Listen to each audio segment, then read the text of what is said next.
Bismillahirrahmanirrahim. Assalamualaikum warahmatullahi wabarakatuh. Alhamdulillahirabbil alamin wassalatu wassalamu ala asyrafil anbiya'i wal mursalin wa ala alihi wa sahbihi ajmain. Apa khabar murid-murid sekalian? Ustazah berharap agar murid-murid sihat walafiat bersama keluarga tersayang. Ustazah berharap agar murid-murid telah pun bersedia dengan pelajaran kita pada hari ini insya-Allah, iaitu pelajaran Tauhid tahun 6. Baiklah murid-murid sekalian, untuk kali ini Ustazah akan mengajar bagi tajuk pengertian mukjizat dan bahagian mukjizat. Jadi sebelum kita memulakan pelajaran, marilah sama-sama kita membaca doa hendak belajar. Bismillahirrahmanirrahim. Allahumma ftah alaina hikmataka wansyur alaina min khazaini rahmatika ya arhamar rahimin. Amin. Baiklah murid-murid, di sini Ustazah akan terangkan apakah pengertian mukjizat. Mukjizat ialah perkara di luar kebiasaan yang dilakukan oleh Allah melalui para rasulnya untuk membuktikan kebenaran kerasulan dan risalahnya.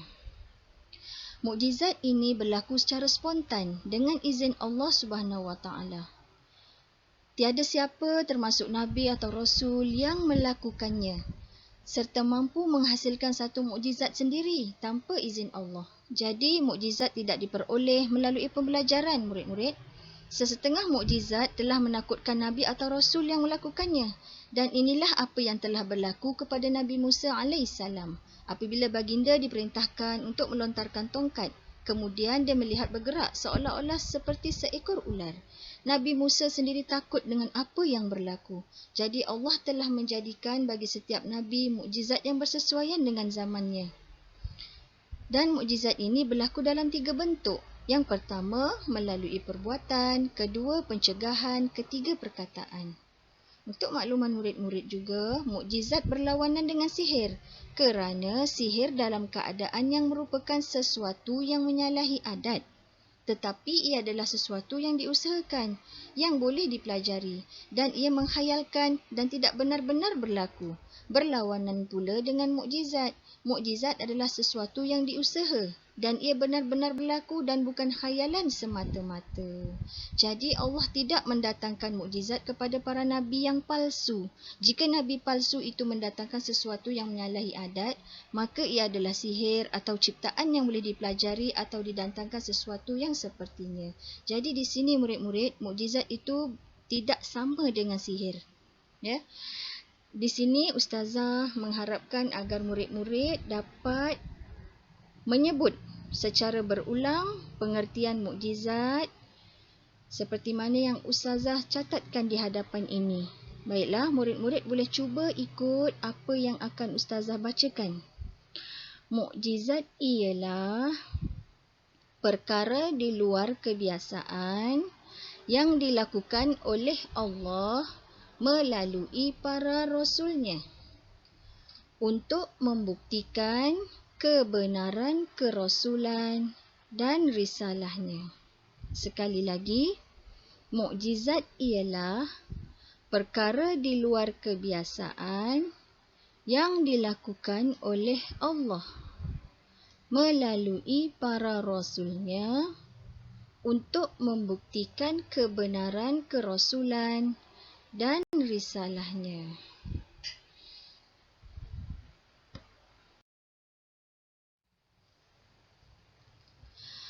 Bismillahirrahmanirrahim. Wa in kuntum fi raibin mimma nazzalna ala abdina fa'tu bi suratin min mithlihi wad'u syuhada'akum min dunillahi in kuntum sadiqin. Sadaqallahul azim. Suratul Baqarah ayat 23 yang bermaksud, Dan jika kamu meragukan, iaitu Al-Quran yang kami turunkan kepada hamba kami, iaitu Muhammad sallallahu alaihi wasallam, maka buatlah satu surah semisal dengannya dan ajaklah penolong-penolongmu selain Allah jika kamu orang-orang yang benar. Maksudnya di sini, wahai anak-anak, jika kamu sekalian masih ragu-ragu tentang kebenaran Al-Quran dan mendakwakan Al-Quran adalah buatan Muhammad, cubalah buat satu surah yang semisal dengan ayat Al-Quran itu. Kalau benar Muhammad yang membuatnya, nescaya kamu tentu sanggup pula membuatnya kerana kamu pasti sanggup melakukan segala perbuatan yang sanggup dibuat oleh manusia. Ajak pula lah berhala-berhala yang kamu sembah dan pembesar-pembesarmu untuk bersama-sama dengan kamu membuatnya, kerana kamu mengakui kekuasaan dan kebesaran mereka.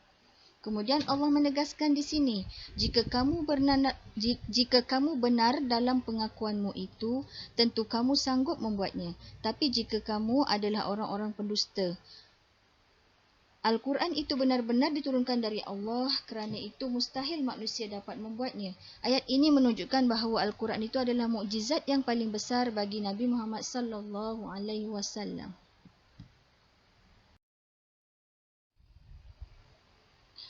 Seterusnya, mari kita lihat apakah tujuan mukjizat. Pertama, menunjukkan kekuasaan Allah. Kedua, melemahkan tentangan musuh-musuh Rasul. Dan ketiga, menguatkan bukti bahawa seruan Rasul itu daripada Allah, bukan rekaan. Baiklah anak-anak, di sini Ustazah meletakkan kata kunci bagi tujuan mukjizat, iaitu pertama, K kuasa, T tentangan dan B bukti. Murid-murid boleh menggunakan kata kunci ini untuk mengingat. Seterusnya membina ayat untuk jawapan tujuan mukjizat.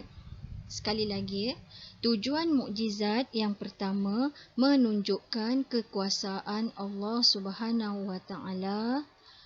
Ya anak-anak, sesungguhnya kuasa Allah Taala itu tiada bandingannya. Jadi mukjizat yang Allah ciptakan ini tiada siapa pun yang dapat menyangkalnya.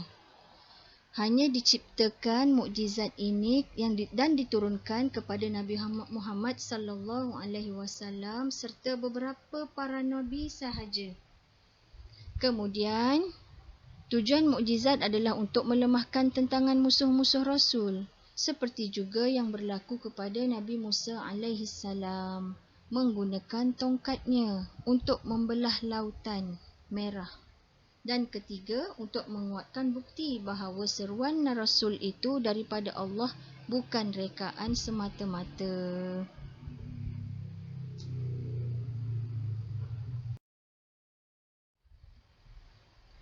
Baiklah murid-murid, setelah murid-murid selesai belajar dan memahami isi pelajaran pada hari ini, Ustazah mahu murid-murid menyebut secara berulang isi pelajaran yang telah pun kita pelajari pada hari ini, iaitu pengertian mukjizat dan tujuan mukjizat.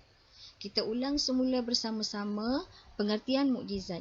Mukjizat ialah perkara di luar kebiasaan yang dilakukan oleh Allah melalui para rasulnya untuk membuktikan kebenaran kerasulan dan risalahnya. Sekali lagi, mukjizat ialah perkara di luar kebiasaan yang dilakukan oleh Allah melalui para rasulnya untuk membuktikan kebenaran kerasulan dan risalahnya.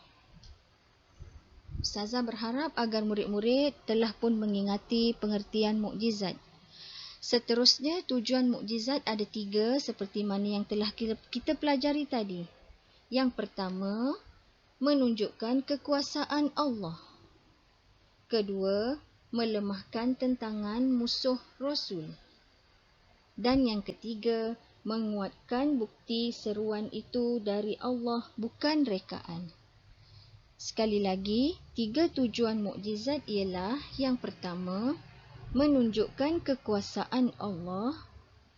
Yang kedua, melemahkan tentangan musuh-musuh Rasul.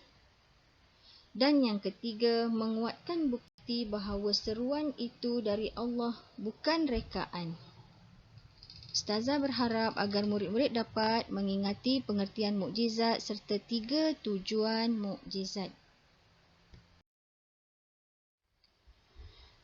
Baiklah murid-murid, mari kita lihat apakah pengajaran yang dapat kita pelajari pada hari ini berkaitan dengan tajuk mukjizat, iaitu pertama, Al-Quran merupakan mukjizat Nabi Muhammad sallallahu alaihi wasallam yang terbesar. Dan kedua, hendaklah sentiasa membaca Al-Quran Al-Karim. Dan ustazah berharap agar murid-murid di rumah terus mengamalkan bacaan Al-Quran pada setiap malam dan juga waktu kelapangan murid-murid supaya bagi sesiapa yang berpegang kepada Al-Quran, insya-Allah hatinya tenang, dimudahkan untuk belajar serta menerima ilmu, insya-Allah.